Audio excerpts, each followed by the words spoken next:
အားလုံးပဲမင်္ဂလာပါကျွန်တော်ကတော့ချမ်းအေးမောင်ဖြစ်ပါတယ်ဒီကနေ့ကျွန်တော်တို့ဆက်လက်ပြီးလေ့လာလေ့ကျင့်မဲ့သင်ခန်းစာရဲ့ခေါင်းစဉ်ကမတရဌာန်ဖြစ်ပါတယ်မတရဌာန်ဆိုတာကကုန်ပစ္စည်းတစ်ခုရဲ့အရေးအသွေးဒီဟိုတယ်လုပ်ငန်းအစားအသောက်လုပ်ငန်းတွေရဲ့စံချိန်စံနှုန်းအစဉ်အတန်းကိုအတိတ်ပဲဖော်ပြတဲ့စကားလုံးပေါ့နော်ဒီပစ္စည်းဟာစံချိန်စံနှုန်းမှီတယ်မမှီဘူးအဲ့လိုမျိုးတွေနဲ့ပတ်သက်ပြီးတော့သုံးလေးရှိတဲ့စကားလုံးပေါ့နော်အားလုံးလည်းမတရဌာန်ဆိုပြီးတော့ကြားမယ်ဆိုလို့ရှိရင်စံချိန်စံနှုန်းအစဉ်တန်းဆိုပြီးတော့ပြောတဲ့စကားလုံးအနေထားပုံမူတည်ပြီးတော့နားလည်နိုင်စွမ်းရှိအောင်လို့ဒီမတရဌာန်ကိုအတူတူလေ့လာမှာဖြစ်ပါတယ်အားလုံးပဲအတူတူလေ့လာကြမယ်မနေ့ကကျွန်တော်ပရမသင်ခန်းစာရဲ့နောက်ဆုံးပိုင်းမှာမေးထားတယ်မတရာတောစကုတ်မဲကုတ်စကားလုံးဘယ်နှလုံးပါလဲဆိုတာကိုဖြည့်ဆို့ထားတဲ့သူလေးတွေမှန်တယ်ပေါ့နော်အဲ့ရပါလဲဆိုရင်မမောအာထောမနဲ့เด็ดခဖြစ်ပါတယ်เด็ดခဒေါ်အေဒေါ်เด็กขออาဒေါ်ခเด็ดခဖြစ်ပါတယ်ထော်ထဟန်နဲ့เด็ดဒေါ်เด็กနှလုံးလုံးဓာရီကဒီမဲကုတ်ဒေါ်เด็กအသက်မှာပါပါတယ်ဟုတ်ပြီဒီကနေ့ကတော့ကျွန်တော်တို့မတရဌာန်ကိုကျွန်တော်တို့လေ့လာမယ်မတရဌာန်ကိုကျွန်တော်တို့ဒီမှာရှေ့ရဒါလေးကအမှန်ပေါ့နော်ဒီလိုမျိုးဒါလေးကအမှန်ရေးပုံရေးနည်းဒီနောက်ကဟာအမှားဒီမှာဒီနှလုံးကဘာကိုကွာလဲဆိုဒီမှာဆက်တာအားလေးပါနေတယ်အဲဆက်တာအားပါနေတဲ့စကားလုံးဆိုတာမှားတဲ့စကားလုံးပေါ့နော်တချို့ဒီစကားလုံးလေးပါတတ်တာတွေ့လို့ရှိရင်ဒီစကားလုံးကမှားတယ်သူ့ရဲ့စကားလုံးအတုံးတော့ကမတရဌာန်ဖြစ်ပါတယ်ဒီမှာကသူ့ရဲ့ဒီရေးပုံရေးနည်းကတော့သူရေးထားတာတော့ဒီလိုမျိုးပေါ့နော်တကယ်သူ့ရဲ့စကုတ်ကရေးမယ်ဆိုလို့ရှိရင်မောအာဒေါ်မပေါ့နော်အတန်းအဲ့လိုထွက်တယ်တရတောရောစရအနဲ့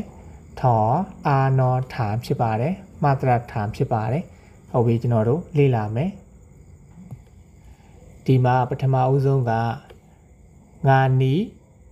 ยังไม่ถึงมาตรฐานที่ต้องการဒီစကားလေးတွေအရင်အရေးပါတယ်เนาะဘာကြောင့်လဲဆိုတော့ဒီကျွန်တော်တို့ဒီလုပ်ငန်းတွေလုပ်တဲ့အချိန်မှာမတရဌာန်လို့ပြောနေလို့ရှိရင်မသိမှာဆိုလို့ပေါ့နော်ဒါကတော့စံချိန်စံနှုန်းကိုပြောတာအဲ့မှာဒီအလုတ်ကလိုအပ်တဲ့စံချိန်စံနှုန်းမမီသေးဘူးဒီအလုတ်ကလိုအပ်တဲ့စံချိန်စံနှုန်းကိုမရောက်သေးဘူးအဲ့လိုမျိုးပြောတာပေါ့နော်งานนี้ဒီအလုတ်ยังไม่ถึงမရောက်သေးဘူးยังไม่ถึงဆိုတာကျွန်တော်တို့ဒီလူတယောက်ကရောက်လာပြီလားမရောက်သေးဘူးလားဆိုတော့ဒီလည်းအဲ့လိုยังไม่ถึงနဲ့သုံးလို့ရတယ်ပေါ့နော်ဒီထဲမှာကျွန်တော်တို့နေ့စဉ်သုံးတဲ့စကားတွေမှာလည်းအကျိုးရှိတဲ့စာတွေအများကြီးပါတယ်ยังไม่ถึงမရောက်သေးဘူးဘာလို့မရောက်သေးတာလဲ